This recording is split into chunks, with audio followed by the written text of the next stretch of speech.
바울은 그가 한때 불신자였고 박해자였었죠. 그러다가 그가 회심을 합니다. 극적인 회심을 하죠. 길 가다가 예수님이 네가 나를 왜 핍박해 하면서 대낮에 빛 가운데 나타나서 말씀하시는 구주님을 보고 꼬꾸라집니다. 주여 누구십니까? 그러면서 3일 동안 아무것도 먹지 못하고 보지 못하고 그냥 눈물만 들이흘리면서 회개를 합니다. 그리고 다메섹이라고 하는 먼 지역, 지금 이스라엘과 시리아와 전쟁이 난 그 지역에 다마스커스가 있습니다. 거기서 주님을 만나고 꼬꾸라집니다. 그리고 회개하고 돌아와서 예루살렘 교회 갔습니다. 그러면 이야, 저 우리를 박대하던 자가 하나님 앞에 돌아섰구나, 할렐루야 놀렐루야 하면서 막 쌍손을 들어 환영할 텐데 가만히 있어봐, 저놈의 새끼 저거 간첩 아니야 저거? 저 수상한데 하면서 사람들이 이렇게 환영하지를 않았어요. 사실 그런 사람들이요 상처가 큽니다. 아니 가만히 있어봐, 나를 막 두 손 들어 쌍손 들어 환영해 줄 줄 알았는데 완전히 말이죠 경원시 당하니까는. 그러나 바울은 낙심하지 않습니다. 그리고 또 안디옥 교회에서 목회를 하다가 예루살렘에 유대 지방에 큰 기근이 임했다는 말을 듣고 교회에서 정성스럽게 헌금을 해서 큰 액수를 가지고 예루살렘 교회에 두 번째 방문을 했습니다. 그런데도 예루살렘 교회는 할 일을 했구만 하면서 그냥 당연하게 공식적으로만 받아들였을 뿐입니다. 여러분 그럴 때 사람이요 실망합니다. 아니 사람이 이렇게 몰라주지? 나를 여전히 의심하고 있는 건가? 그러나 바울은 낙심하지 않고 계속해서 하나님만 바라보면서 열심히 목회를 하고 선교 사역을 하다가 드디어 바울과 바나바와 함께 안디옥 교회를 견고하게 세우면서 1차 선교 여행을 쭉 한 2년 동안 다니다가 안디옥 교회에 와서 선교 보고를 하고 거기 오래 함께 있으면서 교회를 든든히 세웁니다. 그런데 사건이 터집니다. 뜬금없이 유대로부터 어떤 사람들이 야 바울과 저 바나바가 얘기하는 거 글쎄 구원받을 수 있을까? 아니야. 모세 율법을 행하면서 할례를 받지 않으면 구원을 못 받아 하면서 말이죠. 바울과 바나바의 가르치는 가르침에 불을 지릅니다.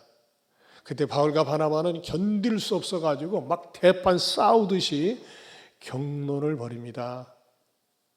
그러면은 안디옥 교인들은 바로 목회자나 다름이 없는 바울과 바나바를 신뢰하면서 그 사람들을 내쫓았어야 되는데 내쫓지 않고 오히려 가만히 있어봐, 저 사람들 말들도 좀 들을 일리가 있는 것 같네, 판단이 안 서네 하면서 바울과 바나바에게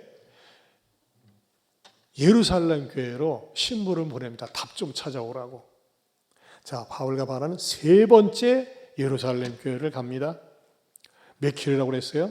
자그마치 480km.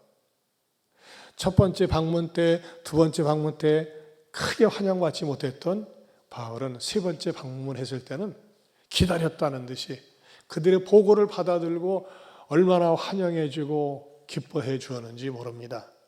그것이 지난 시간까지 말씀이었습니다. 제가 이 말씀을 왜 드리냐면은 우리 성신반에서 같이 말씀을 나누는데 어떤 자매가 그런 간증을 하더래요. 와, 나 같으면 실족했을 거예요. 내가 변화받고 그렇게 찾아가는데 내가 그래도 큰 물질을 가지고 가는데 환영하지 않았을 때 내가 뒤돌아섰을 텐데 바울은 낙심하지 않고 계속해서 찾아가면서 마침내 크게 영접받았다는 말씀에 도전이 되었다고 그렇게 간증하는 내용이 떠올랐습니다. 여러분들 절대 여러분들 주변에서 누가 나는 내가 열심히 사는데 믿음으로 사는데 영접하지 않고 환영하지 않는다 할지라도 낙심하지 말고 선을 행하다가 낙심하지 말지니 피곤하지 아니하면 때가 이름에 거두리라. 그렇게 영접받을 수 있는 그런 날이 올 수 있음을 믿으시길 주님의 이름으로 축원합니다. 오늘은 사도행전 강의 280번째가 되겠습니다. 영적 권위를 소중히 여긴다. 자, 왜 이 제목이 나오게 되는지, 또 왜 이 말씀을 준비했는지를 이제부터 말씀을 드리겠습니다. 바울과 바나바는 안디옥 교회에서 주어진 미션, 모세의 법대로 할례를 받지 아니하면 구원받을 수 없다고 하는데, 이 문제를 진짜 정답이 무엇인지 예루살렘 교회로부터 답을 얻기를 원하는 마음으로 와가지고서 그 문제를 제기했는데 놀란 거예요. 뭐 때문에 놀라느냐? 첫째는요, 어디 가나 있는 문제들이 있더라는 것입니다. 어디 가나 있는 문제들. 무슨 말이냐? 안디옥 교회에만 있어야 될 법한 문제가 예루살렘 교회 안에도 있더라는 것입니다. 분명히 안디옥 교회 교인들은요, 흔들릴 수 있는 문화적인 배경이 있다는 것입니다. 그게 무슨 말이냐면요, 안디옥 교회는 전부 이방인들로 이루어져 있습니다. 유대인들이 없습니다. 그런데 안디옥 교회 교인들이 흔들릴 수 있었던 그 순간은 무엇이었냐면요, 만약 우리는 이방인인데, 유대인 선민도 아닌데 모세 법대로 할례를 받지 않으면 구원을 받지 못한다? 아니, 우리가 이렇게 믿다가 허탕치는 거 아니야? 우리는 이방인이기 때문에. 이런 의구심들이 이 안디옥 교회는 있을 수 있었다는 것입니다. 그렇기 때문에 바울과 바나바를 예루살렘 본 교회에 보낸 것이죠. 그렇다면은 예루살렘 교회 안에는요, 이런 문제를 제기할 만한 이유가 전혀 없었다는 것입니다. 이방인들이 아니고 그야말로 유대인들 중심으로 세워진 교회였기 때문에, 그리고 이방인들이 믿으면서 자기네들이 이방인이기 때문에 혹시 제외되지 않을까라고 하는 염려가 있었지만, 유대인들은 그렇지 않은데도 불구하고 그 이방인 교회인 안디옥 교회에서 제기했던 문제를 똑같이 제기하는 거예요. 어디에 나와 있어요? 5절을 다시 한번 읽어봅니다. 같이 봅니다. 시작. 바리새파 중에 어떤 믿는 사람들이 일어나 말하되 이방인에게 할례를 행하고 모세의 율법을 지키라 명하는 것이 마땅하다 하니라. 여기 보세요. 여기에 모세의 율법을 지키라 명하는 것이 마땅하다 아니라, 이 문제가 어디에 나와 있어요? 1절에도 나와 있잖아요. 이 5절에는 예루살렘 교회입니다. 15장 1절에는 안디옥 교회 얘기입니다. 같은 문제를 여전히 가지고 있더라는 것입니다. 얼마나 충격적인지 모릅니다. 마치 기다렸다는 듯이 이 문제를 끄집어내고 있는 것입니다. 그리고 언젠간 이것을 끄집어내고 싶었다라는 생각으로 이 문제를 끄집어낸 것이죠. 자, 여기에서 우리가 발견해야 되는 문제에 관한 원칙이 있습니다. 우리가 인생을 살면서 많은 문제가 있어요. 그렇죠? 건강의 문제, 물질의 문제, 관계의 문제, 집안 문제, 문제가 있어요. 그런데 문제는 크게 두 가지가 있습니다. 하나는 파괴적인 문제고, 또 하나는 창의적인 문제냐 이겁니다. 어떤 문제는요, 그 문제를 해결하려고 발버둥 치면 발버둥 칠수록 파괴되는 거예요. 자기 자신도 파괴되어지고, 공동체도 파괴되어지고, 전체가 파괴되어지는, 무너지는 그런 문제의 구렁텅이로, 수렁으로 빠질 수 있다는 것입니다. 여러분, 그런 문제들이 얼마나 많이 있는지 몰라요. 예를 들면요, 지금도 신천지는 교회 안에 싹 두더지처럼 들어와가지고 교회의 목회자를 불신하게 하고 공동체를 흐트러뜨리고 망가지게 합니다. 전에도 말씀드렸죠. 전주에 사는 우리 이모 목사님 교회가 100여 명 되는 교회였는데 자기 아버지 교회를 세습을 했다고 그랬잖아요. 내가 놀라가지고, 아니 어떻게 아버지 교회를 세습했어요 했더니, 그 아버님이 목회하는 연로하신데 신천지가 들어와가지고요, 교인들을 다 빼가고 교회를 무너뜨렸어요. 90명 이상을 끌고 나갔대요. 그래가지고 교인이 10명도 안 남으니까는, 야, 너라도 이 교회를 맡아서 해줘야 되지 않겠느냐 해가지고, 그래서 세습이 됐다는 거예요. 실제적으로 전주에 지금 존재하고 있습니다. 이렇게 신천지 이단은요, 지도자에 대한 불신을 조장하고 말씀을 못 듣게 하고 그러면서 교회를 파괴시킵니다. 여러분, 누가 어떤 문제를 제기했을 때요, 문제를 잘 분석하세요. 이 문제를 파고들수록 해결하면은 유익이 되는 것인지, 아니면 계속해서 무너뜨리는 문제인지. 여러분, 우리 예양교회는 굉장히 건강한 교회이기 때문에 뭐 예를 들면 율법 아니면은 할례를 받지 아니면은 구원을 받지 못한다. 이거는 뭐 일단은 뭐 꺼낼 건덕지가 안 되죠. 성경에 있는 거고 말도 되지 않으니까. 그런데 창의적인 문제가 있어요. 창조적인 문제. 창조적인 문제는 뭡니까? 어떤 문제를 제기했을 때 그것에 대해서 토론하고 변론하면서 제3의 좋은 지혜를 얻게 되고 해결 방안을 얻으면서 그 문제를 제기한 사람들이나 그 공동체가 부흥하고 발전한다는 것입니다. 여러분, 결국은 어떻게 됩니까? 시간이 지나면서 이 문제는 깨끗이 해결이 되어서 초대교회는 더욱더 건강해지고 바르게 세워져 가는 것을 볼 수가 있습니다. 교회에 이단이 들어오지 않도록 조심해야 됩니다. 이단은 말이죠, 항상 교리를 갖다가 교묘하게 조작을 합니다. 왜곡을 시킵니다. 소위 복음을 갖다가 변질시키는데 변종된 바이러스처럼 그렇게 합니다. 참 제가 너무 감사한데 1부 때, 2부 때도 목소리가 굉장히 안 좋았어요. 근데 3부 때 되면서 목소리가 좀 좋아지네요. 근데 제가 이제 목감기 이번에 처음 경험을 하는 건데 목감기가 심하게 와가지고 지난주 화요일 날 사역반도 못 했는데 목감기가 심하게 왔는데 목이 아프질 않은 거예요. 원래 목감기가 목이 아프거든요. 침 삼키기도 어려울 정도로. 근데 목은 전혀 안 아프고 목만 상한 거예요. 이야, 새로운 신종 바이러스구나. 요즘 이런 게 많이 유행한다고 그러더라고요.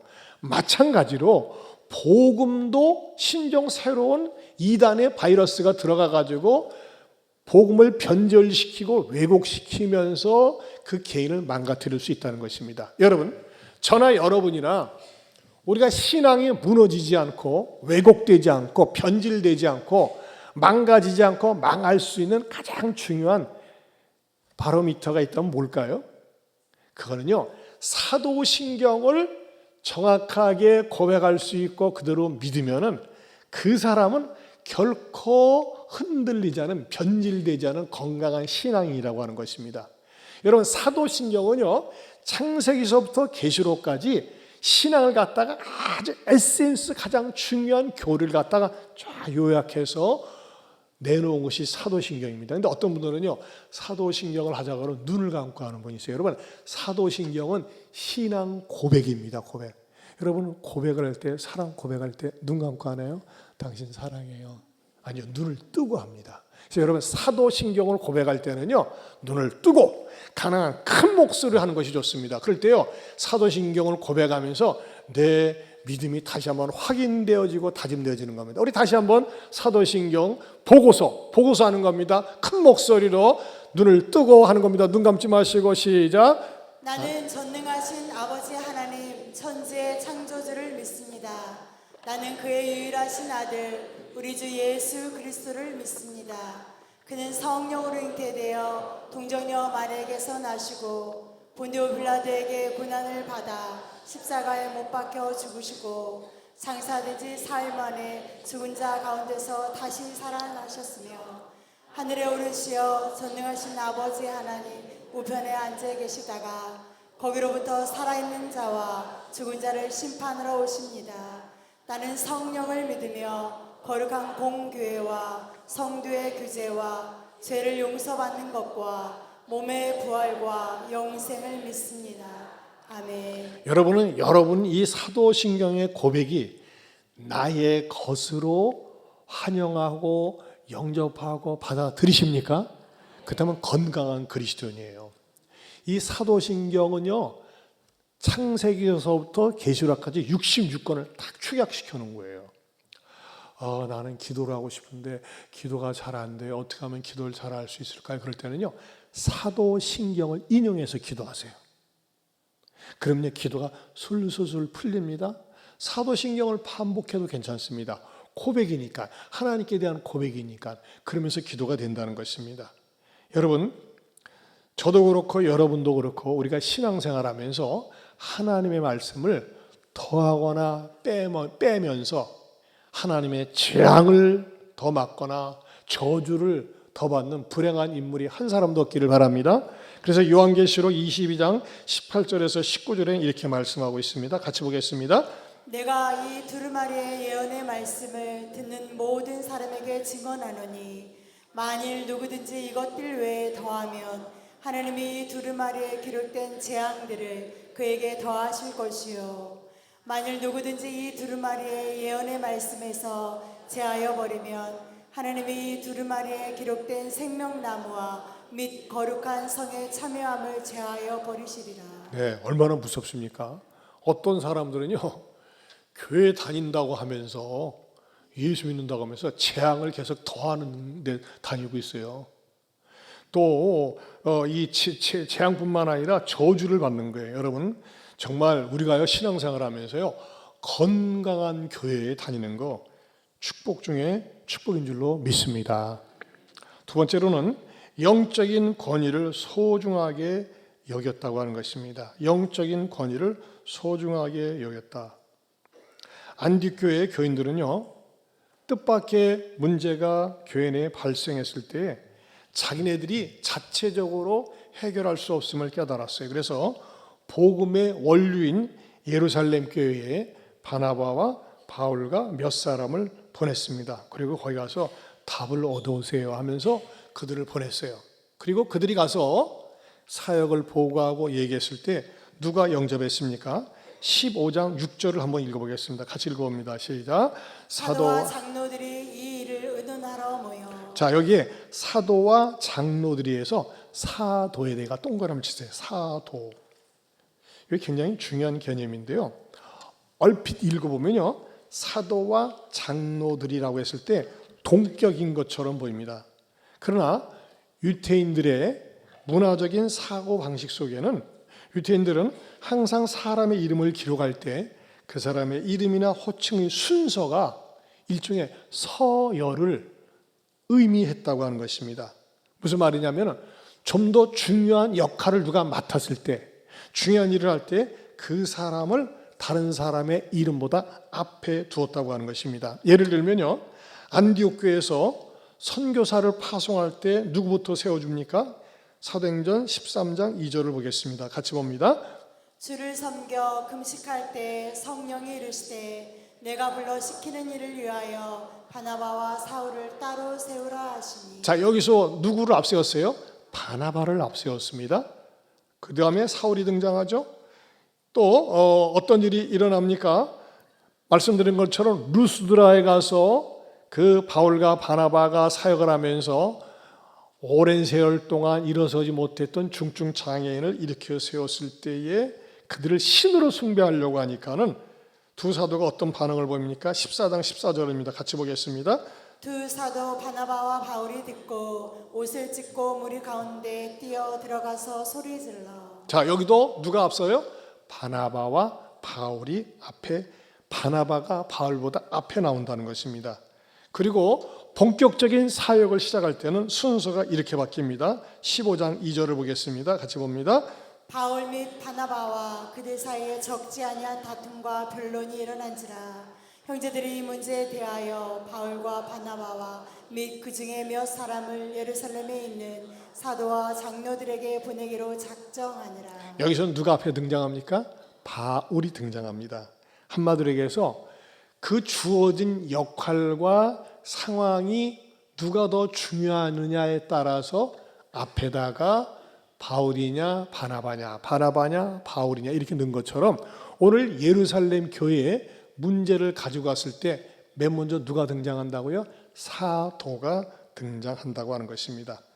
이 사도와 장로들이라고 했을 때 사도는 예루살렘 모교회의 최고 지도자이면서 장로들은 그 다음이었다고 하는 것입니다. 왜냐하면요, 초대교회 장로들을 세운 사람이 사도들이었기 때문에 그렇습니다. 그런데 성경이 사도와 장로라는 식으로 양자를 굳이 구별할 때는 말씀드린 것처럼 이 서열과 역할의 중요성을 가르치려고 했던 건데 이게 왜 이렇게 중요하냐, 이거 왜 이렇게. 사실 그때 예루살렘 모교회는 사도는 단 한 명도 없고 만약 장로들만 있었다면, 예루살렘 교회에 장로들만 있었다면 안디옥 교회에서 굳이 바울과 바나바를 보낼 필요가 없었다고 하는 것입니다. 왜냐하면 안디옥에도 장로들이 있었으니까는. 그러나 이 예루살렘 교회에 사도가 존재하는데 이 사도는 바울도 마치 사도거든요. 그러나 이 예루살렘 교회에 있는 사도는 어떤 사도냐? 따라서 합시다. 직계사도. 직계사도라는 것입니다. 이게 중요한 거예요. 직계사도. 바울은 직계사도가 아니었습니다. 이 직계사도의 중요성을 강조하기 위해서 그러는 건데 왜 그러냐면요. 자, 예수님께서 부활 승천하신 다음에 사도 가운데 하나가 자살을 합니다. 누가 자살합니까? 가룟 유다가 자살을 했지만 역시 사도였습니다.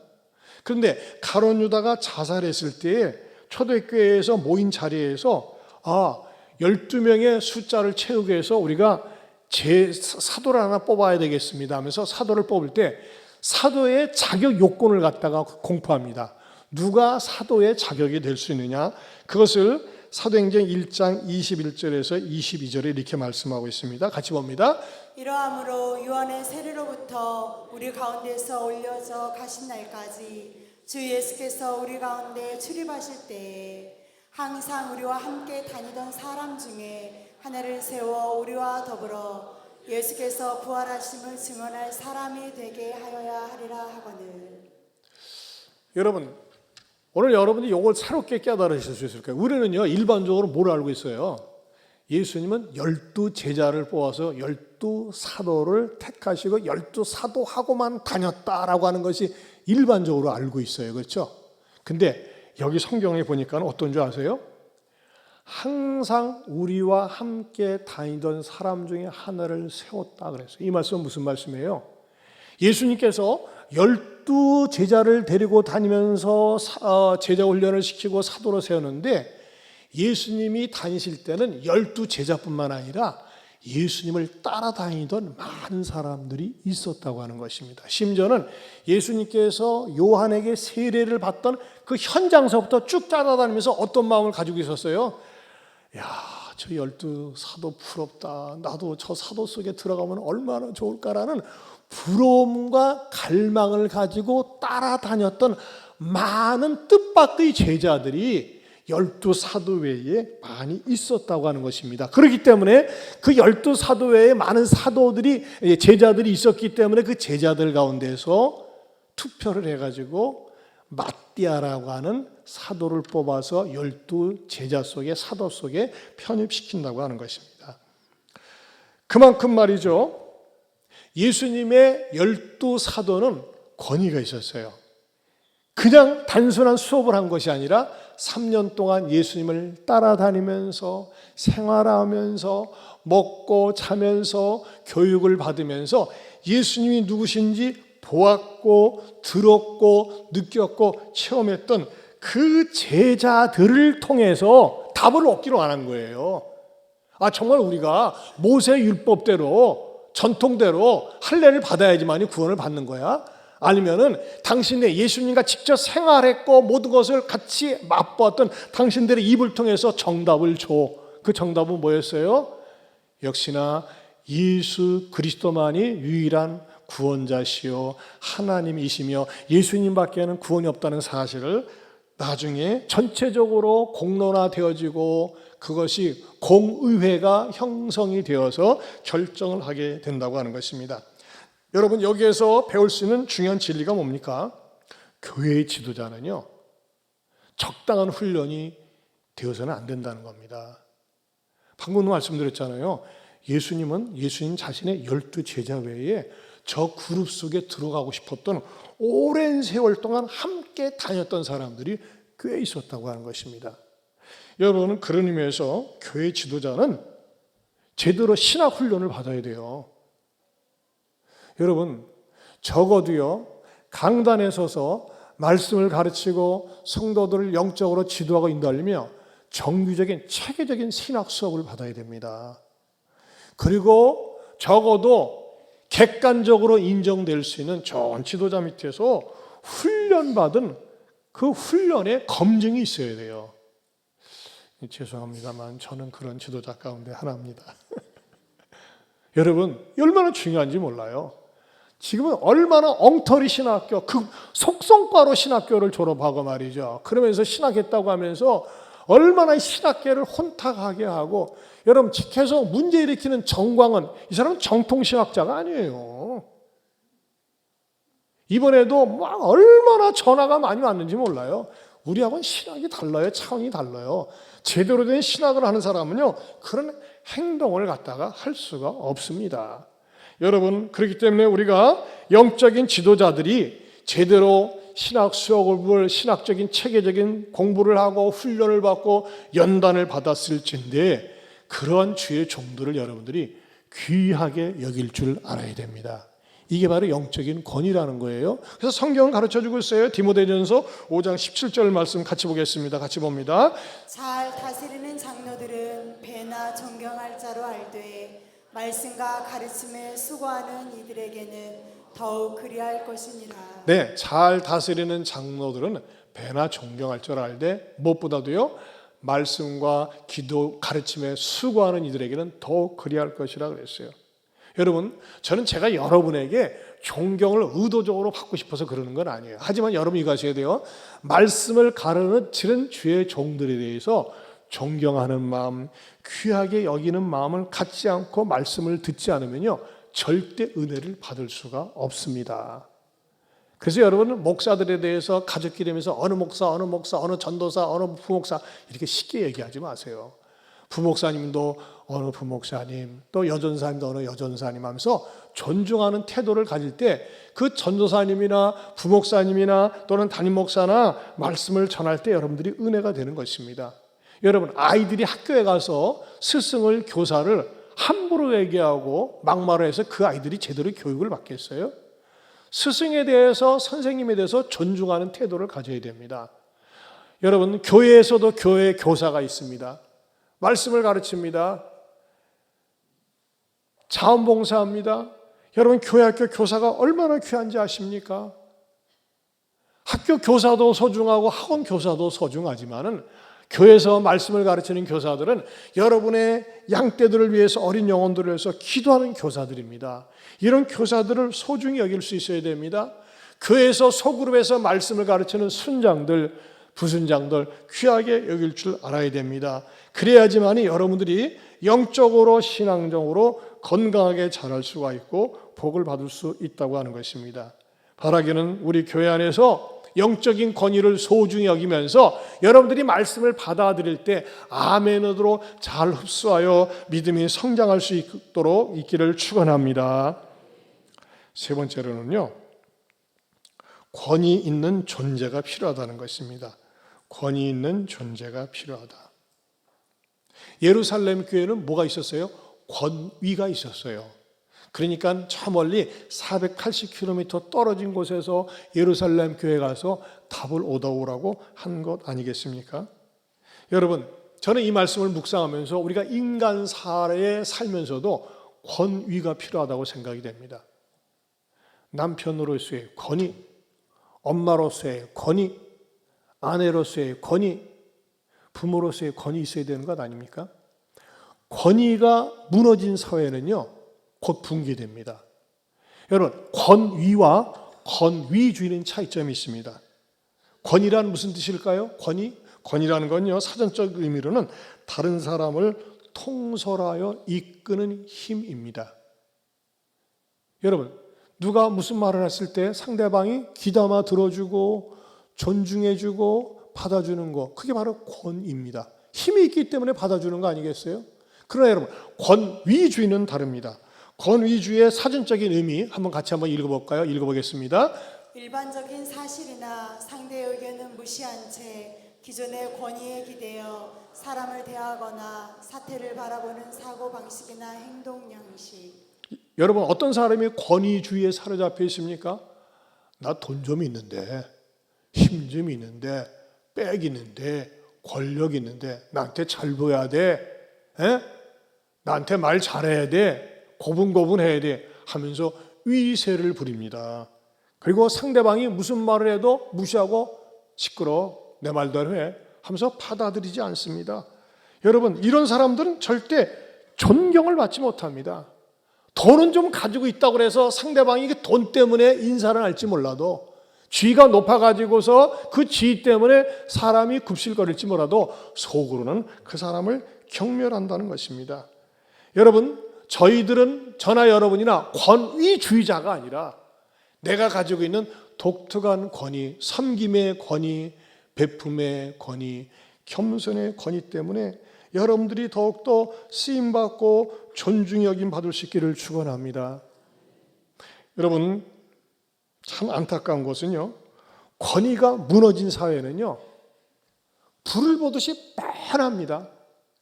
최근에 이번 달입니다. 4월 12일 날 독일의 연방의회입니다. 연방의회.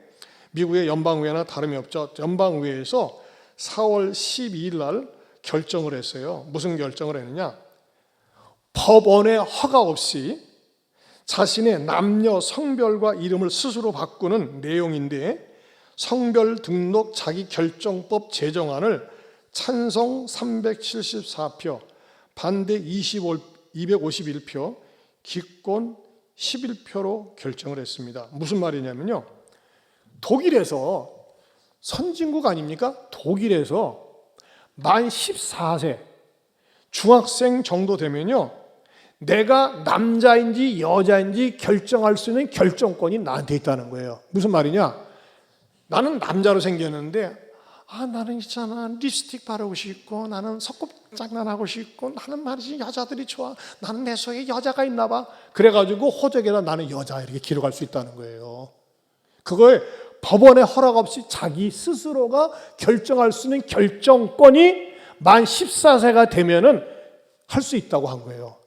나는 남자도 아닌 것 같고 여자도 아닌 것 같아, 난 중간 같아. 그래가지고 제3의 성도 자기가 결정하라고, 세상에 이 연방의회에서 오직 할 지랄이 없어가지고 이런 것을 다 결정했어요. 독일 연방의회에서 결정했다니까요. 여러분, 우리는 지금 이게 피부로 와 닿지 않습니다. 그러나 우리나라도요, 이게 밀려올 수 있어요. 소위 차별금지법이라고 하는, 그 차별을 금지한다, 그럴듯합니다. 누가 차별을 합니까? 근데 그런 그럴듯한 법을 계속해서 들이밀면서 이런 식으로 나갈 수 있다니까요. 여러분, 얼마나 사회가 위험한 사회가 되는지 몰라요. 여러분 생각해보세요. 14살, 만 14살 되는 애가 분명히 말이죠, 남자인데, 분명히 여자인데 자기 생각이 나는 남자가 아닌 것 같아. 생각이 여자가 아니야. 생물학적으로 남자고 생물학적으로 여자일 뿐이지 나는 정신적으로 여자인 것 같아, 남자인 것 같아. 그래가지고 정신적으로 그렇다 그래가지고 남자가 여자로 자기가 동그라미 치고 여자가 남자로 한다. 이 사회가 무슨 사회가 되겠습니까? 그런 사회가 좀 되어져 가고 있어요. 서구 사회는요, 소위 선진국이라는 사회는요. 근데 하나님이 희한해요. 절대 이 공산주의 사회, 시진핑이나 푸틴 그런 사회는 말 자체를 못 보냅니다. 용납이 되지 않습니다. 악한 사회거든요. 근데 이 더러운 사회를 징계하기 위해서 남겨놓으시는 것 같아요. 하나님 더러운 것을 용납하지 않거든요. 여러분, 저는요, 우리 교회가 정신 바짝 차려서 이 악하고 음란한 물결이 우리 교회 속에, 젊은이들 속에 들어오지 않도록 늘 깨어 있을 수 있기를 축원합니다. 미국도 보세요. 미국도 갈수록 요지경입니다. 바이든을 보나 트럼프를 보나 참 우리는 깝깝하게 생각합니다. 우리는 그렇습니다. 아니 저렇게 후보가 없는가. 이번에 최대 바이든이 무슨 실수를 저질른 줄 아십니까? 미국에서 최대의 페스티벌은 이스터데이, 부활절입니다. 근데 부활절일 날 바이든이 소위 트랜스젠더 데이 오브 비지빌리티라고 그래가지고 트랜스젠더 가시화의 날을 선포를 했어요. 여러분, 오늘은 트랜스젠더가 여자도 아니고 남자도 아니고 이것도 아니고 저것도 아닌 거 자기를 갖다 커밍아웃 할 수 있는, 드러낼 수 있는, 마음껏 마음 놓고 살 수 있는 날입니다. 있다고 말을 했어요. 뭐 하는 자가요? 대통령이라는 자가. 부활절인데 부활절에 대한 의미는 하나도 얘기하지 않고, 제가요 올해 부활절은 3월 30일이었잖아요. 그래서 제가 스웨덴을 가가지고 가이드하고 그때 교재가 있어가지고 계속 유튜브를 보내주고 있어요. 그래서 제가 이제 지난번에 스웨덴은 모든 국경일이 성경을 근거로 한 국경일이라고 말씀드렸잖아요. 그래서 제가 질문했어요. 세일리안인데 어때요? 그 스웨덴의 부활절 국경일은 어떻게 보내나 했더니 제가 이렇게 사진을 찍었는데 나중에 한번 보여드릴게요. 스웨덴의 국경일인 부활절은 부활절의 유래와 부활절을 어떻게 지키는지에 대해서 상세하게 TV에서 방영을 한답니다. 그러더라고요. 이야. 근데 미국이란 나라는 어떤 나라입니까? 기독교 정신 위에 세워져 있는 나라입니다. 지금도 이것을 허락하지 않으면 대통령 안 됩니다. 성경에다 손을 얹고 선서해야 됩니다. 그런 나라 대통령이 부활주일 날 뭐예요? 트랜스젠더 가시화의 날 있다고 소리나 늘어놓고 있어요. 여러분, 전 세계에서 가장 아름다운 도시 가운데 하나가 샌프란시스코였습니다. 샌프란시스코. 지금은요, 마약 중독자들이 이런 것들이 샌프란시스코에 널려 있어요. 유튜브 보세요. 참, 왜 이런 현상들이 일어나니까 인간이 누릴 자유는 거의 행복이다. 마음대로 살아도 된다. 멋대로 살아도 된다. 이런 것을 강조하다 보니까 말이죠. 권위가 없어지고 말빨이 믿기지 않는 것입니다. 여러분, 저는요, 우리나라도 정신 차리고 기도해야 된다고 봅니다. 제가 이런 말씀을 드리고 싶지는 않지만 우리가 여러분의 기도를 하기 위해서 우리 윤 대통령, 저는 제가 공공연하게 그런 얘기를 했었어요. 우리 대통령이 선거 전에 우리 윤석열 씨는 제가 볼 적에 조금 모자른 것 같다고 그랬어요. 근데 계속 모자란 짓을 하고 있어요. 총선이 저렇게 됐으면요, 깨끗하게 죄송합니다. 나 같으면 그러겠어. 제 안에 이런 실수 있었네요. 용서해 주세요. 한다든지 말이야. 툴툴 털고 하면 되는데 그걸 지금 민심은 그게 아니잖아요. 뭐 민생 강조 안 해도 민생이 뭐가 문제인 줄 알아요. 근데 저렇게 하다가 물론 이번 주에 이재명하고 이렇게 한다고 하지만 여러분, 저는요, 우리 대통령 위해서 기도 많이 해야 돼요. 이 사람은요, 주일학교 뿌리가 교회에 있어요. 어려서 교회 다니면서 나는요, 이 다음에 목사 되고 싶어 이런 생각을 했던 사람이 윤 대통령이에요. 그럼 뭐냐? 윤 대통령의 문제는 뭐냐? 전 그런 것 같아요. 최고의 권위자를 만나지 못해서 그래요. 최고의 권위자가 누굽니까? 하나님입니다. 하나님 앞에 무릎 꿇고 하나님, 제가 대통령이지만은 지혜가 부족하고 백성들의 마음을 시원하게 할 줄을 모르네요. 민심이 이반되고 있습니다. 여러분, 지금 나라가 정치가요, 대통령이 정말 계속 고집불통으로 나가면요, 21대 국회처럼 22대 국회에서 계속 논쟁만 일어나고 중대하차할 수 있어요. 내려놔야 돼요. 마음을 내려놓고 귀를 기울이고 그야말로 협치하고 소통할 수 있어야 됩니다. 그럼 우리가 할 수 있는 게 뭡니까? 우리가 할 수 있는 거 중요한 겁니다. 여러분에게 꼭 답드릴게요. 뭡니까? 디모데전서 2장 1절에서 2절입니다. 같이 보겠습니다. 시작. 그러므로 내가 첫째로 권하노니 모든 사람을 위하여 간구와 기도와 도고와 감사를 하되 임금들과 높은 지에 있는 모든 사람을 위하여 하라. 이는 우리가 모든 경건과 단정함으로 고요하고 평안한 생활을 하려 함이라. 자, 우리가 용산에다가 전화한다고 만나주기는 하겠어요? 우리가 할 수 있는 거는요, 마음이 움직여야 돼요. 마음이. 그래서 뭐예요? 성경에서 가르쳐주고 있잖아요. 내가 첫째로 권하노니 모든 사람을 위하여 기도와 간구와 도고와 감사를 하되. 이 도라는 말을 쓰지 않는 편인데 영어로는 인터세션이거든요. 중보기도입니다. 여러분, 대통령을 위해서 끊임없이 기도해 주세요. 하나님, 대통령이 정말 민심을 잘 헤아리고 백성들의 마음을 시원하게 할 수 있는 정치를 하게 하여 주시옵소서. 저는요, 이번 주 좀 기도 좀 많이 해야 된다고 봅니다. 우리 이재명 대표하고 만나가지고 여기서 정말 협치하고 소통하면서 좋은 발전으로 나갈 수 있고, 아니면은 끝내 도무지 맞지 않는다 아주 더 왼수가 될 수도 있다니까요. 중요한 건 뭐예요? 일단 권력을 가지고 있는 사람은 대통령이에요.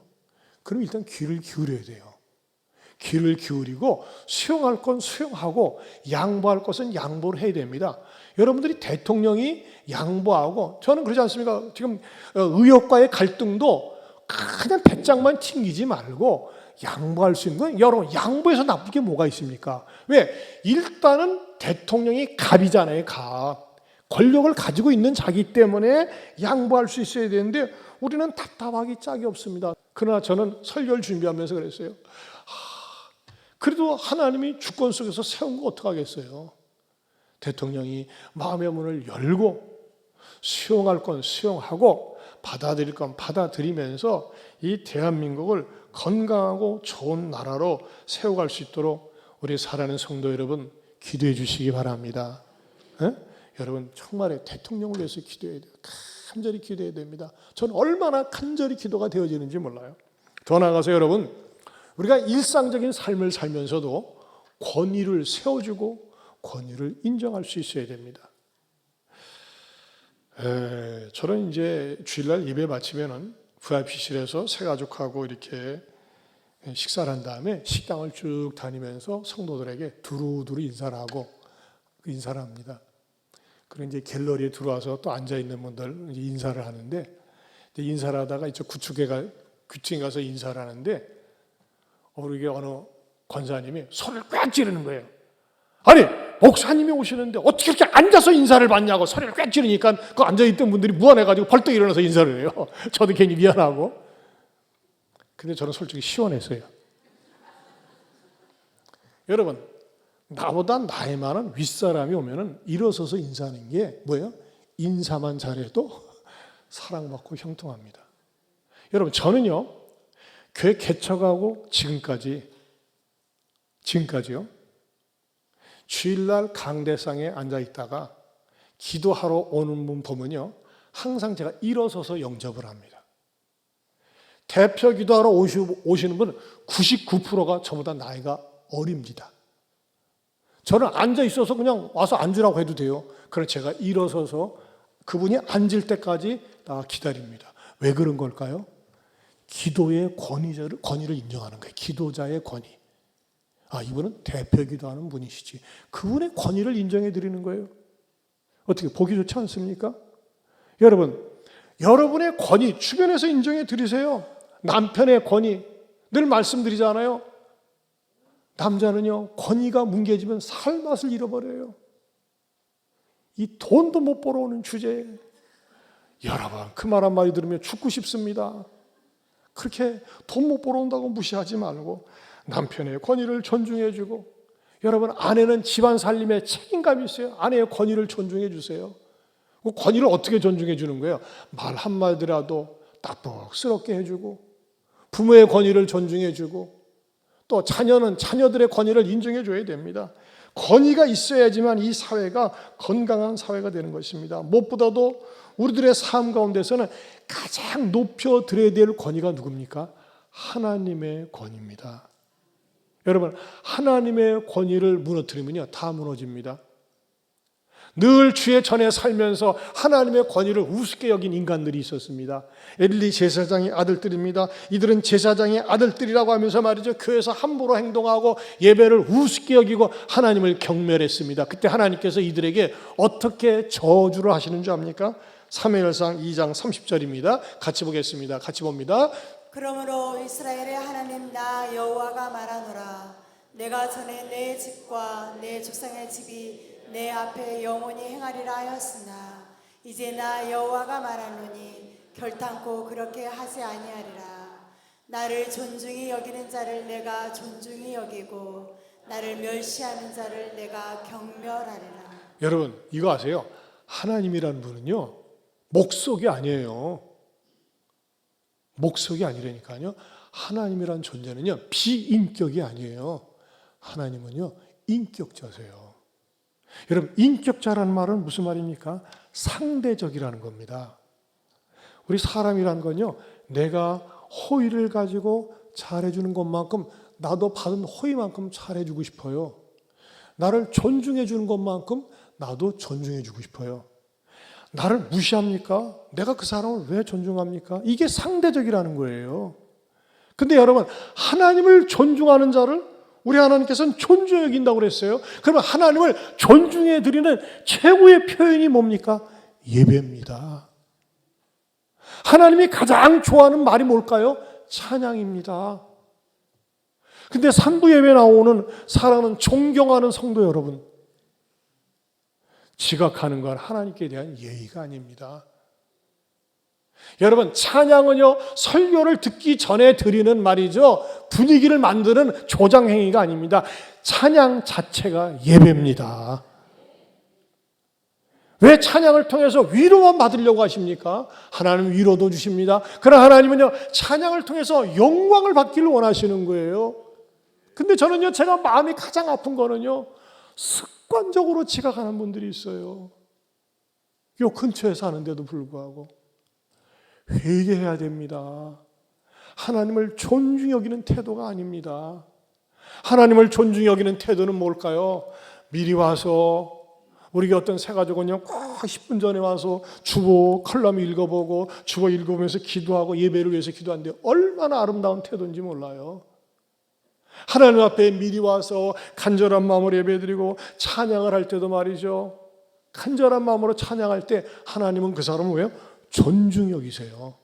그러면요, 하나님께서는요, 내가 구하지 않은 것까지라도, 하나님 앞에 청하지 않은 것까지라도 응답해 주십니다. 왜? 내가 존중의 여김을 받거든요. 여러분 보세요. 사람의 인격이요, 내가 존중의 여김을 받아보세요. 사랑을 받아보세요. 내 소원이 무엇이냐? 나라 절반이라도 줄 수 있다면 주겠다. 이런 데니까요. 하나님의 권위를 존중히 여기면서 주님께서 말씀하실 때 가라면 가고 서라면 설 수 있는 복된 그리스도인들 될 수 있기를 축원합니다. 하나님 아버지, 감사합니다. 우리가 영적인 권위를 소중히 여기고, 우리 사람 사이에서도 권위를 소중히 여기고, 무엇보다도 하나님의 권위를 존중히 여기면서, 예배를 존중히 여기면서 아름답게 쓰임받는 모든 성도들 되게 하여 주옵소서.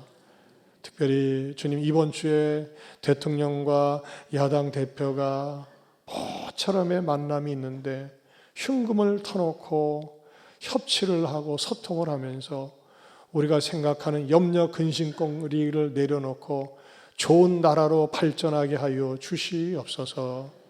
무엇보다도 우리 윤 대통령 자신의 한계를 알게 하시고 기도하며 하나님 앞에 지혜를 구하면서 전반전보다 후반전이 나은 통치 기간이 되게 하여 주시옵소서. 예수님 이름으로 기도하옵나이다. 아멘. 우리 주님 말씀하시면 나아가리다 같이 찬양하겠습니다. 우리 일어서서 하시겠습니다. 주님 말씀하시면 내가 나아가리라. 주님 뜻이 아니면 내가 멈춰서리라. 나의 가고 서는 것 주님 뜻에 있으니 오 주님 나를 이끄소서. 주님 말씀하시면 내가 나아가리라. 주님 뜻이 아니면 내가 멈춰서리라. 나의 가고 서는 것 주님 뜻에 있으니 오 주님 나를 이끄소서. 뜻하신 그곳에 나 있기 원합니다.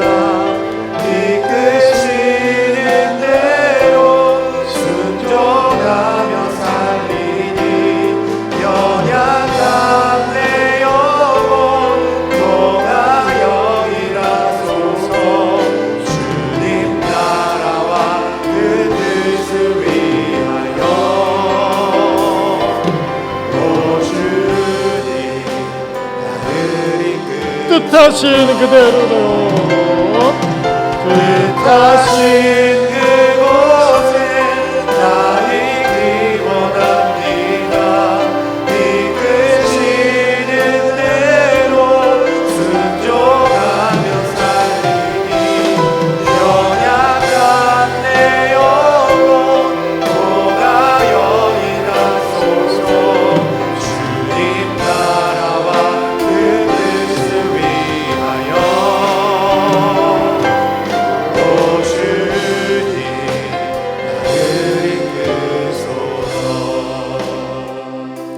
여러분, 나라를 정말 사랑하는 애국자는 그리스도인입니다. 왜? 기도하기 때문에 그렇습니다. 저는요, 이번 주에 대통령이 김정은을 만나는 것보다 더 중요한 사건이라고 생각이 됩니다. 여러분 기도해 주세요. 우리 윤 대통령으로 하여금 마음을 좀 내려놓고 열린 길을 가지고 쓴소리도 듣게 하여 주옵소서. 그리고 또 이재명 대표도 위해서 기도해야 된다고 봅니다. 너무나 정치적으로 인기 발언하지 않고 정말 서로가 수용하고 양보할 수 있는 그런 의견을 서로 내놓고 조율해서 백성들 모두가 박수 칠 수 있는, 야, 대한민국 정치 자랑스럽다, 이런 나라가 될 수 있도록 대통령을 위해서도 기도해 주고 또 이 대표도 위해서 기도해 주세요. 하나님, 두 사람의 만남이 우리 백성들의 이 상한 마음을 시원하게 해주는 그런 만남이 되게 해달라고. 그동안의 총선 기간 전에는 얼마나 신랄하게 비방하고 욕하고 했습니까? 그러나 이번 만남을 통해서 묵은 때가 씻겨지고 정말 여야 정치가 협치가 되고 소통이 되는 그런 정치가 되게 해달라고 여러분 좀 간절히 기도하십시다. 그리고 여러분, 정부와 의료계의 이 분쟁 어떻게 해결돼야 되는 것 아닙니까? 하나님, 정부도 양보하고 의료 진영도 양보하면서 이것도 잘 풀릴 수 있도록 우리 시간에 두 손 들고 우리 대통령과 이재명 대표를 위해서 또 의료 분쟁 해결을 위해서 하나님 도와주시고 해결해 주시고, 무엇보다도 대통령으로 하여금 주일학교 때 다녔던 신앙이 회복되어서 절대적인 권위자 하나님 앞에 무릎 꿇는 대통령, 지혜를 구하는 대통령 되게 해달라고 우리 위정자들을 위해서 우리 주여 한번 부르고 통성으로 기도합니다. 주여.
하나님 아버지, 우리 윤 대통령과 이 대표가 이번 주에 만납니다.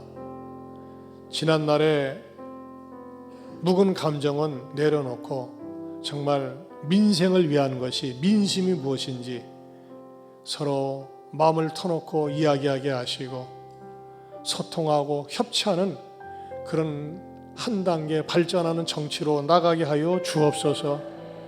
무엇보다도 우리 대통령에게 지혜를 주시고 자신의 한계를 알게 하시고 하나님 앞에 무릎을 꿇어 겸손한 대통령 되게 하여 주시옵소서. 주님, 지금 의료 분쟁이 너무나 장기화되고 있는데 양쪽이 서로 양보하면서 정말 백성들을 위한 것이 무엇인지 가장 좋은 해답을 얻게 하여 주시옵소서. 또 우리 사랑하는 성도들에게도 영적인 권위를 존중 여기고 또 우리도 권위 있는 삶을 살면서 이 세상을 아름답게 만들어가게 하여 주옵소서.